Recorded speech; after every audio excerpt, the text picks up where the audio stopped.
नमस्कार। दोपहर समाचार में आपका स्वागत है।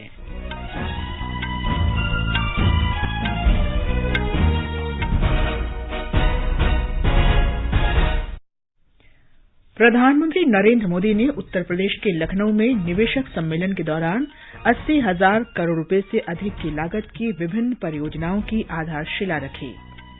राष्ट्रपति रामनाथ कोविंद आज प्रधानमंत्री मोदी, राज्यपाल आनंदीबेन और मुख्यमंत्री योगी आदित्यनाथ के साथ कानपुर देहात में अपने पैतृक गांव परौख का दौरा करेंगे।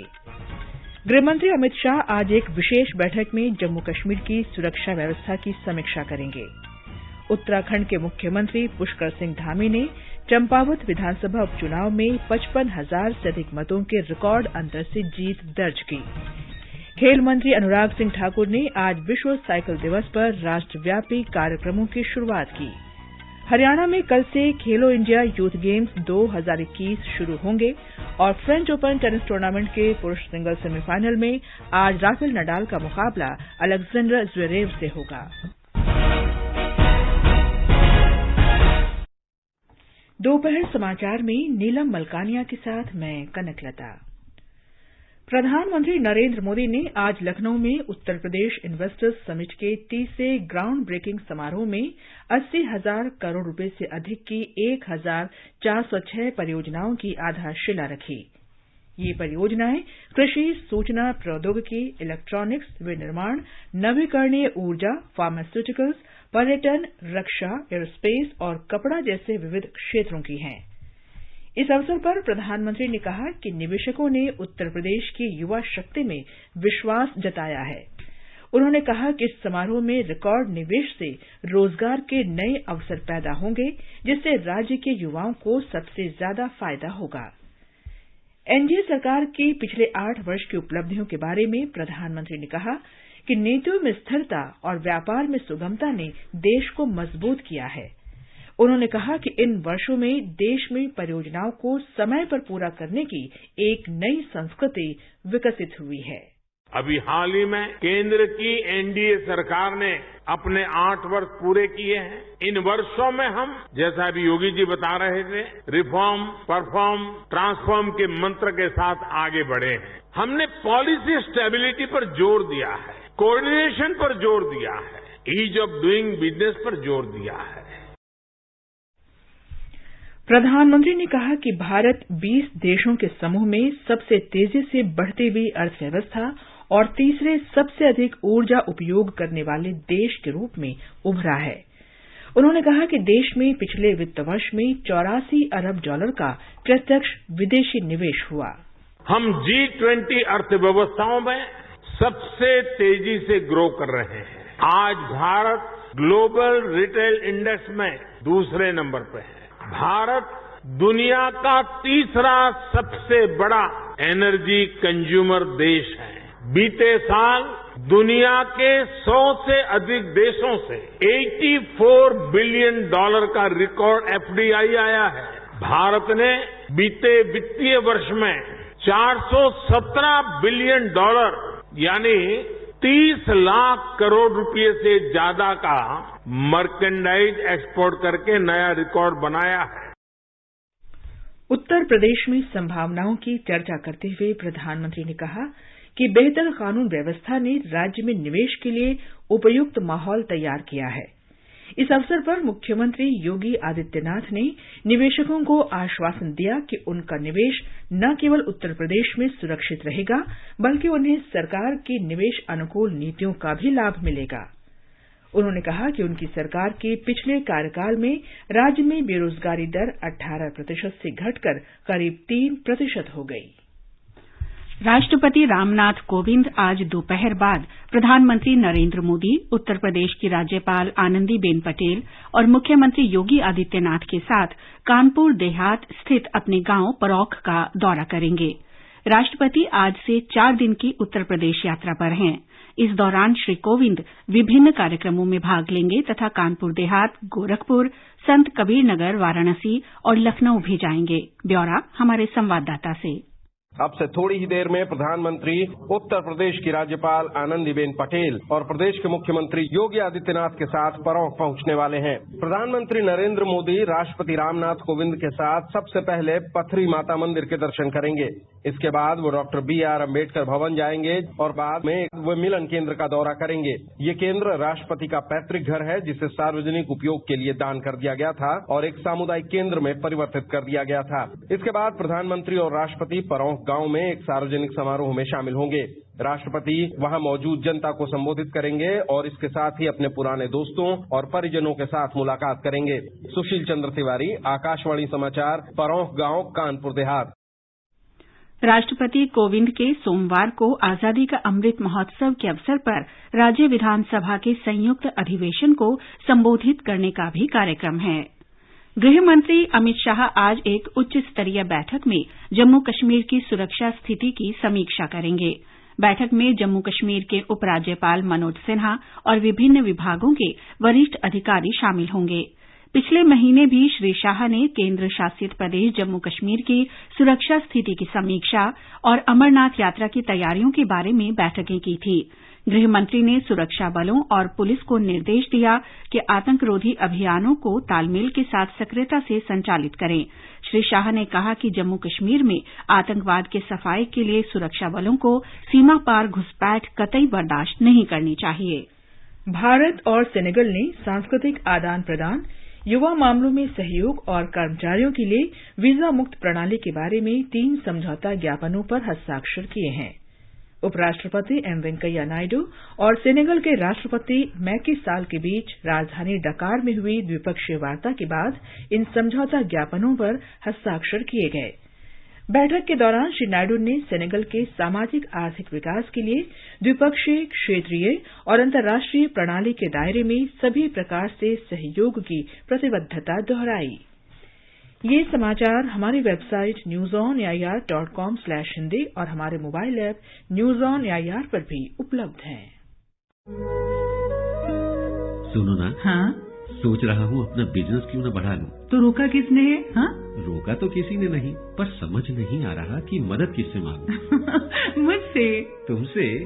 तो अच्छा बताओ फिर। आकाशवाणी है ना, मैंने सुना है उसका नेटवर्क देश भर में फैला है। पर उससे मेरा क्या फायदा? देखो, फायदा है, जिस शहर में चाहो विज्ञापन की मदद से उपभोक्ताओं तक पहुंच जाओ। पर अब ये भी तो बता दो कि आकाशवाणी से संपर्क कैसे करूं? बहुत आसान है, मैं बताती हूँ।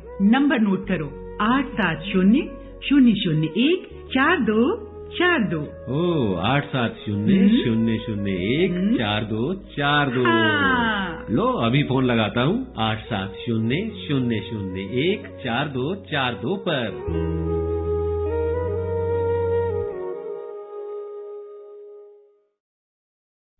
दोपहर समाचार में आपका फिर स्वागत है। उत्तराखंड में मुख्यमंत्री और भाजपा उम्मीदवार पुष्कर सिंह धामी ने चंपावत विधानसभा उपचुनाव में 55,025 मतों के रिकॉर्ड अंतर से प्रचंड जीत दर्ज की है। श्री धामी ने कांग्रेस की अपनी प्रतिद्वंदी सुश्री निर्मला गहटोदी को हराया। ये उपचुनाव भाजपा विधायक कैलाश चंद्र गहटोदी के इस्तीफे के कारण करवाया गया। प्रधानमंत्री नरेंद्र मोदी, भाजपा के राष्ट्रीय अध्यक्ष जगत प्रकाश नड्डा और उत्तर प्रदेश के मुख्यमंत्री योगी आदित्यनाथ ने श्री धामी को जीत के लिए बधाई दी है। मुख्यमंत्री धामी ने भी चंपावत के लोगों का इस बड़ी जीत के लिए आभार व्यक्त किया। केरल में थ्रिक्कारा विधानसभा उपचुनाव में संयुक्त लोकतांत्रिक मोर्चा यूडीएफ की उम्मीदवार उमा थॉमस ने अपने निकटतम प्रतिद्वंदी वाम लोकतांत्रिक मोर्चा एलजेएफ के डॉक्टर जो जोसेफ को 25,016 वोटों के अंतर से हराया। सुश्री थॉमस को 72,770 वोट मिले, जबकि डॉक्टर जोसेफ को 47,754 मत मिले। एनडीए की ओर से भाजपा उम्मीदवार एन राधाकृष्णन 12,957 वोट पा सके। विधायक पीटी थॉमस के निधन के बाद यहां उपचुनाव कराना पड़ा। ओडिशा में ब्रजराजनगर विधानसभा क्षेत्र के लिए हुए उपचुनाव की मतगणना जारी है। बीजू जनता दल की अलका मोहंती 13वें दौर की मतगणना में अपने निकटतम प्रतिद्वंदी और भारतीय जनता पार्टी की उम्मीदवार राधा रानी पांडा से लगभग 45,000 मतों के अंतर से आगे चल रही हैं। प्रधानमंत्री नरेंद्र मोदी के नेतृत्व में एनडीए सरकार ने अपने कार्यकाल के सफल 8 साल पूरे कर लिए हैं। इस अवसर पर आकाशवाणी समाचार एक विशेष श्रृंखला प्रस्तुत कर रहा है, सेवा, सुशासन और गरीब कल्याण के 8 साल। आज इस कड़ी में हम बात करेंगे नए भारत के लिए नारी शक्ति। आइए सुनते हैं महिलाओं के वित्तीय समावेश के लिए सरकार के कामों पर एक रिपोर्ट। खराब स्वास्थ्य महिलाओं की प्रगति में बड़ा बाधक है। इसे समझते हुए मोदी सरकार ने महिलाओं के स्वास्थ्य पर शुरू से ध्यान दिया। चाहे वो पीएम मातृ वंदना योजना हो या उज्ज्वला, हर घर जल या फिर स्वच्छता अभियान के अंतर्गत शौचालय बनाने की व्यवस्था, सरकार ने महिलाओं के स्वास्थ्य सुधार के लिए कई कदम उठाए। पीएम मातृ वंदना योजना के अंतर्गत मातृत्व लाभ के लिए करीब 10,000 करोड़ रुपए आवंटित किए जा चुके हैं। सही पोषण, देश रोशन का मंत्र देकर आंगनवाड़ी और आशा कार्यकर्ताओं के सहयोग की इसमें अनदेखी नहीं की जा सकती। सरकार की उपलब्धि का इससे बड़ा उदाहरण क्या होगा कि आशा कार्यकर्ताओं को WHO डायरेक्टर जनरल के ग्लोबल हेल्थ लीडर्स अवार्ड के लिए चुना गया है। हैदराबाद की सलमा बेगम ने हमें अपने अनुभव बताए। मैं आंगनवाड़ी के जरिए से जो बेरोजगार औरतों के लिए इम्प्रूवमेंट करा रहे, मोटिवेशन करा रहे, जो कि गवर्नमेंट स्कीम्स की तरफ से, सेंट्रल गवर्नमेंट की तरफ से जो हमारे लिए स्कीम्स मुहैया किए जा रहे हैं। हमारे बच्चे जो पढ़ने जा रहे हैं उनके लिए खाने का इंतजाम, बाल अमृतम का जो पैकेट दिया जा रहा है, इससे हम गरीब लोगों को बहुत ज्यादा फायदा हासिल हो रहा है। इसी तरह हमेला औरतों के लिए एक वक्त का टिफिन जो दिया जा रहा है, आंगनवाड़ी के जरिए से हम तमाम लोगों को फायदा हो रहा है। इसके लिए हम सेंट्रल गवर्नमेंट का तहे दिल से शुक्रिया अदा करते हैं। औरतों के लिए रसोई धुआं रहित बने, इसके लिए अब तक कुल 9 करोड़ LPG कनेक्शन दिए गए हैं। तृप्ति श्रीवास्तव, आकाशवाणी समाचार। कर्नाटक में सीमा शुल्क मंत्री के गोपालैया ने आज बताया कि आयुष्मान भारत स्वास्थ्य बीमा योजना से देश में 10 करोड़ लोगों को लाभ मिला है। आज हासन में संवाददाताओं को संबोधित करते हुए उन्होंने बताया कि उज्ज्वला योजना से देश के 8 करोड़ गरीब परिवारों को मुफ्त गैस कनेक्शन उपलब्ध कराए गए हैं। उन्होंने बताया कि 8 साल पुरानी एनडीए सरकार ने भ्रष्टाचार मुक्त शासन प्रदान किया है और संपर्क व्यवस्था में सुधार किया है। रेडियो के किस्से, थोड़े थोड़े सभी के हिस्से। आज का किस्सा है अमर का। अमर कैब से घर जा रहा था। कैब में उसने एक स्टिकर लगा देखा। सरप्राइज होकर उसने ड्राइवर से पूछा, अरे भैया, ये सभी लोग क्यों कहते हैं मोदी जी मेरा परिवार? ड्राइवर ने कहा, मैंने ये गाड़ी ली है मुद्रा लोन से। अरे वाह! अब मेरी माँ को दूसरों के घर काम करने नहीं जाना पड़ता। अच्छा? और मैं खुद भी पढ़ता हूँ और अपने भाई को भी पढ़ाता हूँ और मेरा धंधा एकदम स्टेबल है। हाँ, पर मोदी जी तुम्हारे परिवार? जो अपने होते हैं ना, वो हमेशा एक छत के नीचे नहीं होते, पर वो हमेशा हमारे साथ होते हैं। देश के करोड़ों करोड़ों नागरिकों के लिए एक परिवार के सदस्य के रूप में काम कर रहा हूं।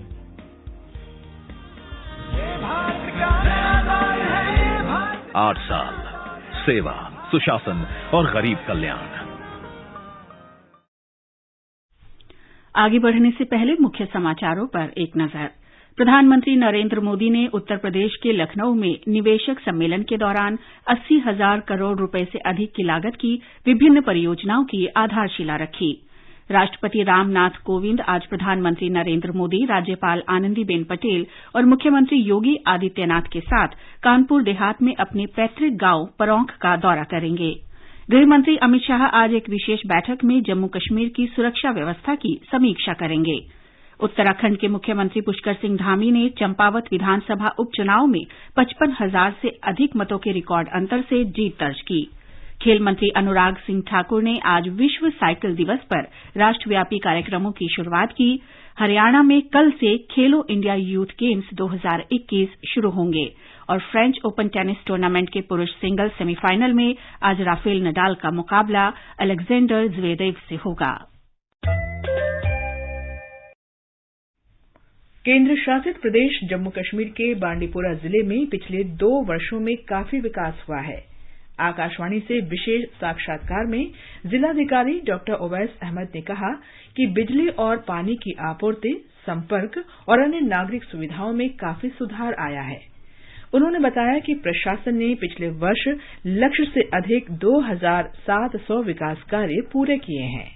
टूरिज्म हो, पावर हो, रोड्स हो, एजुकेशन हो, हमारा वाटर शेड मैनेजमेंट प्रोग्राम हो, इन सब के अंदर काफी बेहतरीन तरीके से काम किया गया है। और ये अगर हम हाईलाइट देंगे तो पिछले 2 साल का जो काम है वो पिछले कई सालों से है, वो काफी ज्यादा है। जिलाधिकारी ने बताया कि इस दौरान 16,000 से अधिक युवाओं को रोजगार के अवसर प्रदान किए गए हैं। युवाओं के क्षमता निर्माण और उन्हें रोजगार के अवसर प्रदान करने के लिए प्रशासन उन्हें कौशल प्रशिक्षण दे रहा है।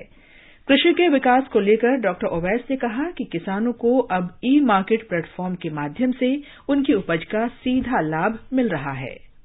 लगभग 20,000 वुमेन मेंबर्स हैं, जो कि हमारे लगभग 2,000 जो सेल्फ हेल्प ग्रुप हैं उसमें हैं। और पिछले 2 साल में इनकी डेवलपमेंट को लेके, इनकी ओरिएंटेशन को लेके कई सारी यहाँ पे ट्रेनिंग प्रोग्राम्स किए गए, ओरिएंटेशन प्रोग्राम्स किए गए। और ये हमारे सेल्फ हेल्प ग्रुप्स जो हैं अभी हाल ही में काफी सक्सेसफुल होके आए हैं। और अभी हमारा जो यहाँ के प्रोडक्ट्स हैं, लोकल प्रोडक्ट्स, जिनका मार्केटिंग मुश्किल होता था, मिडिलमैन की वजह से फार्मर तक बेनिफिट नहीं पहुंचता था, अब सेल्फ हेल्प ग्रुप की मदद से वो सारा बेनिफिट जो है डायरेक्टली फार्मर्स को मिल रहा है। और अभी अमेजोन और बाकी जो ई मार्केट प्लेटफॉर्म्स है उनके साथ भी लिंक है। आगामी अमरनाथ यात्रा के बारे में जिलाधिकारी ने बताया कि तीर्थ यात्रा के सुचारू संचालन के लिए सभी व्यवस्थाएं पूरी कर ली गई हैं। उन्होंने कहा कि स्थानीय लोगों, विशेष रूप से बच्चों ने मंदिर तक 9 किलोमीटर के मार्ग पर स्वच्छता अभियान में उत्साहपूर्वक भाग लिया। प्रशासन प्लास्टिक मुक्त यात्रा सुनिश्चित करने में लगा है। लोकल लोगों ने सामने आके जो पूरा रूट है उसके आसपास सैनिटेशन ड्राइव चलाई, बच्चों ने मिलके वो सैनिटेशन ड्राइव्स चलाई हैं। वहां से वो जो प्लास्टिक्स थी उनको इस बार प्लास्टिक फ्री यात्रा बनाने के लिए कोशिश की गई है। और हमारा जो एग्जिस्टिंग इंफ्रास्ट्रक्चर है, वॉशरूम्स वगैरह का, उसको भी इम्प्रूव किया। साथ ही साथ में थ्रू एंड रूट ये हालांकि पूरे डिस्ट्रिक्ट के लिए ये किया जा रहा है, बट फॉर स्टार्ट ये यात्रा में इसको इम्प्लीमेंट किया गया कि पूरे रूट पे 8 हमारे ये कम्युनिटी सैनिटरी कॉम्प्लेक्सेस बनाए गए हैं, यानी कि वो टॉयलेट, और म्युनिसिपल काउंसिल में भी 1 बनाए गए हैं। टोटली 9 है। तो हमारे अरेंजमेंट्स पूरी तरह से मुकम्मल भी किए जा चुके हैं। राष्ट्रव्यापी टीकाकरण अभियान के अंतर्गत देश में अब तक 193 करोड़ 83 लाख से अधिक कोविड रोधी टीके लगाए जा चुके हैं। स्वास्थ्य मंत्रालय ने बताया कि कल 12,05,000 से अधिक कोविड रोधी टीके लगाए गए। इस दौरान 4,000 लोगों में कोरोना संक्रमण की पुष्टि हुई। फिलहाल 21,000 रोगियों का उपचार चल रहा है। स्वस्थ होने की दर 98.74% है। आजादी का अमृत महोत्सव के हिस्से के रूप में आकाशवाणी समाचार आजादी के तराने शीर्षक से एक कार्यक्रम प्रसारित करता है। ये कार्यक्रम उन देशभक्ति गीतों पर आधारित है जिन्होंने स्वतंत्रता आंदोलन में लोगों में जोश भर दिया था। स्वाधीनता आंदोलन के दौरान भारतीय जनमानस को उत्प्रेरित कर स्वतंत्रता का अलख जगाने और मातृभूमि के प्रति सेवा, समर्पण और त्याग की ज्वाला प्रज्वलित कर देने वाले अमर गीतों पर आधारित विशेष कार्यक्रम आजादी के तराने सुनना न भूलें। FM गोल्ड 100.1 मेगाहर्ट्ज पर प्रत्येक शुक्रवार शाम 4:45 पर परिक्रमा कार्यक्रम के अंतर्गत आजादी के तराने सिर्फ आकाशवाणी पर। आजादी का अमृत महोत्सव के अंतर्गत आइए अब सुनते हैं आकाशवाणी की विशेष प्रस्तुति आजादी का सफर।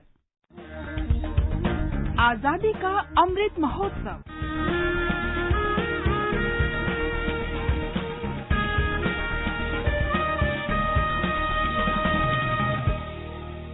आजादी का सफर आकाशवाणी समाचार के संग एक राष्ट्र का उदय। भारत का गौरवशाली स्वतंत्रता संघर्ष आधुनिक विश्व के महानतम संघर्षों में से एक है। आकाशवाणी से हम रोजाना प्रस्तुत कर रहे हैं इस संघर्ष की झलक।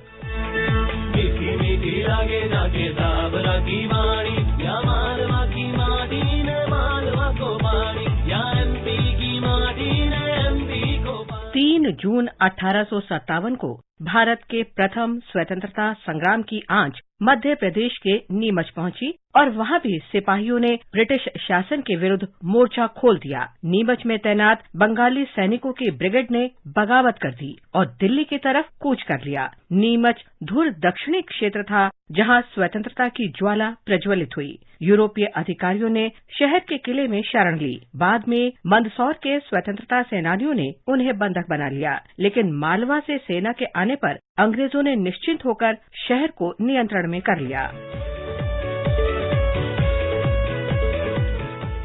ऐतिहासिक रूप से नीमच पहले अजमेर प्रांत का जिला था। मूल रूप से वो उदयपुर रियासत का क्षेत्र था। मेवाड़ के राजा ने ऋण चुकाने के लिए 1768 में नीमच सिंधिया को दे दिया। इसके उपरांत नीमच ग्वालियर रियासत की ब्रिटिश छावनी बन गया। स्वतंत्रता संग्राम शुरू होने के बाद ये शहर मालवा का मुख्यालय बन गया। आज हम क्रांतिकारी स्वतंत्रता सेनानी अबनी नाथ मुखर्जी को भी याद कर रहे हैं। उनका जन्म 3 जून 1891 को मध्य प्रदेश के जबलपुर में हुआ था। महाविद्यालय में पढ़ाई के समय ही अबनी भारत में ब्रिटिश उपनिवेशवाद के विरुद्ध चलाए जा रहे क्रांतिकारी स्वतंत्रता आंदोलन से प्रेरित हुए।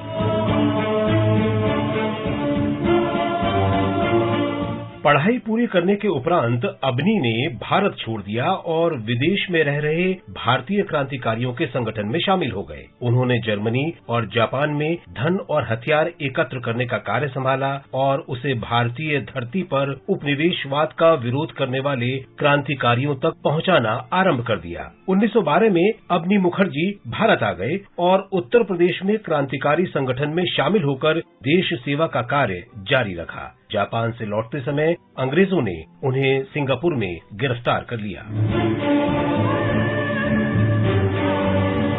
लेकिन अबनी यूरोप जाने में सफल रहे और सुरेनकार, भूपेंद्र नाथ दत्त और मोहम्मद बरकतुल्लाह जैसे कॉमरेड की सहायता से बर्लिन में 1922 में इंडियन इंडिपेंडेंस पार्टी स्थापित की। उन्होंने गुप्त रूप से चेन्नई, कोलकाता और ढाका की यात्रा भी की और 1924 तक भारत में रहे। बाद में वो सक्रिय क्रांतिकारी राजनीति से सेवानिवृत्त हो गए और सोवियत संघ चले गए और वहाँ साहित्यिक कार्य में संलग्न हो गए। 28 अक्टूबर 1937 को अबनी का निधन हो गया। इस महान भारतीय को हमारा नमन।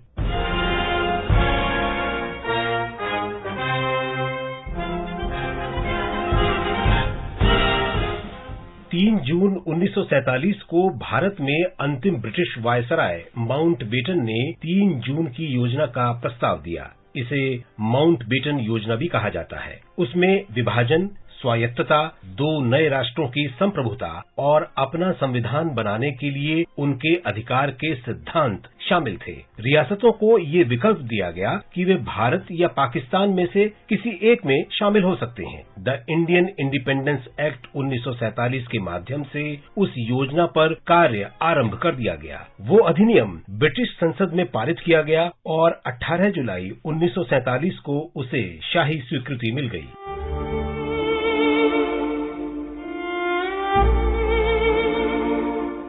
माउंटबेटन योजना के प्रावधानों के अनुसार ब्रिटिश भारत को 2 भागों में विभाजित किया जाना था, भारत और पाकिस्तान। 1946 में बनी संविधान सभा द्वारा तैयार संविधान पाकिस्तान पर लागू नहीं होगा और अपनी अलग संविधान सभा के प्रश्न का निर्णय पाकिस्तान स्वयं करेगा। रियासतों को स्वतंत्र बने रहना या भारत अथवा पाकिस्तान में विलय का विकल्प दिया गया। इन रियासतों पर ब्रिटिश आधिपत्य समाप्त कर दिया गया। दोनों देशों के बीच अंतर्राष्ट्रीय सीमाएं तय करने के लिए साइरिल रेडक्लिफ की अध्यक्षता में सीमा आयोग बनाया गया। आयोग को बंगाल और पंजाब को 2 नए देशों में चिन्हित करना था। सत्ता के अंतरण की तिथि 15 अगस्त 1947 थी।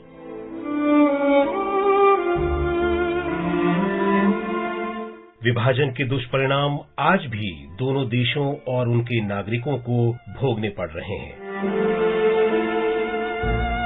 इसके साथ ही आजादी का सफर आकाशवाणी समाचार के संग की ये कड़ी संपन्न होती है। कल फिर मिलेंगे नई कड़ी के साथ।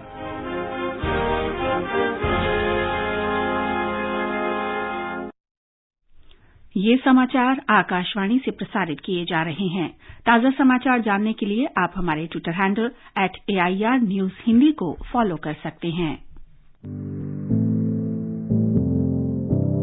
कंपटीशन की अगर आप कर रहे हैं तैयारी, तो उनके लिए ऑल इंडिया रेडियो पर हम लाए हैं अभ्यास, एक ऐसा कार्यक्रम जिसमें आप पूछेंगे सवाल व्हाट्सएप नंबर 9289094044 पर या फिर ईमेल करेंगे abhyas.airnews@gmail.com पर और हमारे विशेषज्ञ देंगे इसका जवाब। आपका अभ्यास हमारा प्रयास।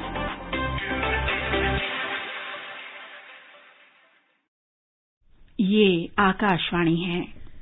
आज विश्व साइकिल दिवस है। पर्यावरण के लिए बेहतर जीवन शैली की अवधारणा का जिक्र करते हुए प्रधानमंत्री नरेंद्र मोदी ने अपने ट्विटर अकाउंट पर साइकिल की सवारी करते हुए महात्मा गांधी की एक तस्वीर साझा की है। उन्होंने लिखा है, एक स्थायी और स्वस्थ जीवन शैली की प्रेरणा के लिए महात्मा गांधी से बेहतर कौन हो सकता है। युवा कार्य और खेल मंत्री अनुराग सिंह ठाकुर ने विश्व साइकिल दिवस पर आज नई दिल्ली के मेजर ध्यानचंद स्टेडियम से राष्ट्रव्यापी कार्यक्रमों का शुभारंभ किया। श्री ठाकुर ने कहा कि भारत आजादी का अमृत महोत्सव मना रहा है और इसके अंतर्गत कई कार्यक्रम आयोजित किए जा रहे हैं। उन्होंने कहा कि युवा कार्य और खेल मंत्रालय ने विश्व साइकिल दिवस पर साइकिल रैली आयोजित करने का अनूठा कदम उठाया है। मैं युवा कार्यक्रम एवं खेल मंत्री अनुराग सिंह ठाकुर आपसे अनुरोध करता हूं कि आप अपने अपने क्षेत्रों में साइकिल रैलियों का आयोजन करें एवं अधिक से अधिक संख्या में लोगों को साइकिलिंग करने के लिए प्रेरित भी करें और विश्व साइकिल दिवस को सफल भी बनाएं। लद्दाख में आज एक साइकिल रैली का आयोजन किया गया। रैली को कारगिल के कार्यकारी पार्षद आगा सैयद अब्बास रिजवी ने रवाना किया, जिसमें छात्रों और युवाओं ने बड़ी संख्या में भाग लिया। और अब प्रस्तुत है संस्कृति संदेश। आज का संस्कृति संदेश आधारित है साइकिल दिवस पर। आज 3 जून है और पूरे विश्व में इस दिन को विश्व साइकिल दिवस के रूप में मनाया जाता है। ये दिवस परिवहन के एक सरल, किफायती, भरोसेमंद और पर्यावरण अनुकूल साधन साइकिल को प्रोत्साहित करने के लिए मनाया जाता है। क्या आपने कभी सोचा है कि आसपास के काम के लिए यदि हम साइकिल का इस्तेमाल करें तो इससे सैकड़ों लीटर पेट्रोल की खपत कम होगी, पैसे कम खर्च होंगे और शहर में प्रदूषण कम होगा। क्या आपको पता है कि रोज सवेरे आधा घंटा साइकिल चलाने से पेट की चर्बी कम होती है और फिटनेस बरकरार रहती है।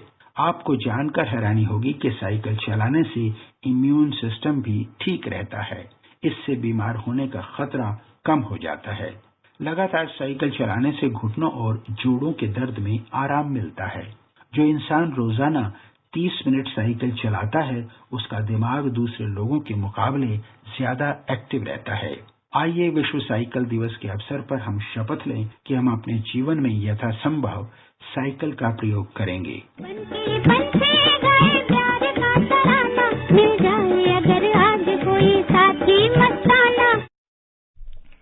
राजस्थान के करौली जिले में गर्भवती महिलाओं के लिए विशेष स्वास्थ्य देखभाल कार्यक्रम आंचल की शुरुआत की गई है।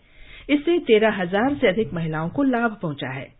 जिलाधिकारी अंकित कुमार सिंह की पहल पर ये अनूठा अभियान गर्भवती महिलाओं को प्रसव पूर्व और प्रसव बाद अवस्था में सभी आवश्यक चिकित्सा सहायता सुनिश्चित करने के उद्देश्य से शुरू किया गया है, ताकि मातृ एवं शिशु मृत्यु दर में कमी लाई जा सके। आकाशवाणी का समाचार सेवा प्रभाग आज रात 9:30 बजे जम्मू कश्मीर एक नई सुबह विशेष श्रृंखला के अंतर्गत हौसलों की उड़ान शीर्षक से श्रृंखला की 6ठी कड़ी प्रसारित करेगा। इसमें जम्मू और कश्मीर द्वारा महिला सशक्तिकरण के क्षेत्र में किए गए कार्यों के बारे में बताया जाएगा। इसमें जमीनी स्तर पर महिलाओं के अनुभवों को भी साझा किया जाएगा। इस कार्यक्रम में महिला उद्यमियों सहित जम्मू कश्मीर की महिलाओं की सफलता की कहानियों का भी उल्लेख होगा।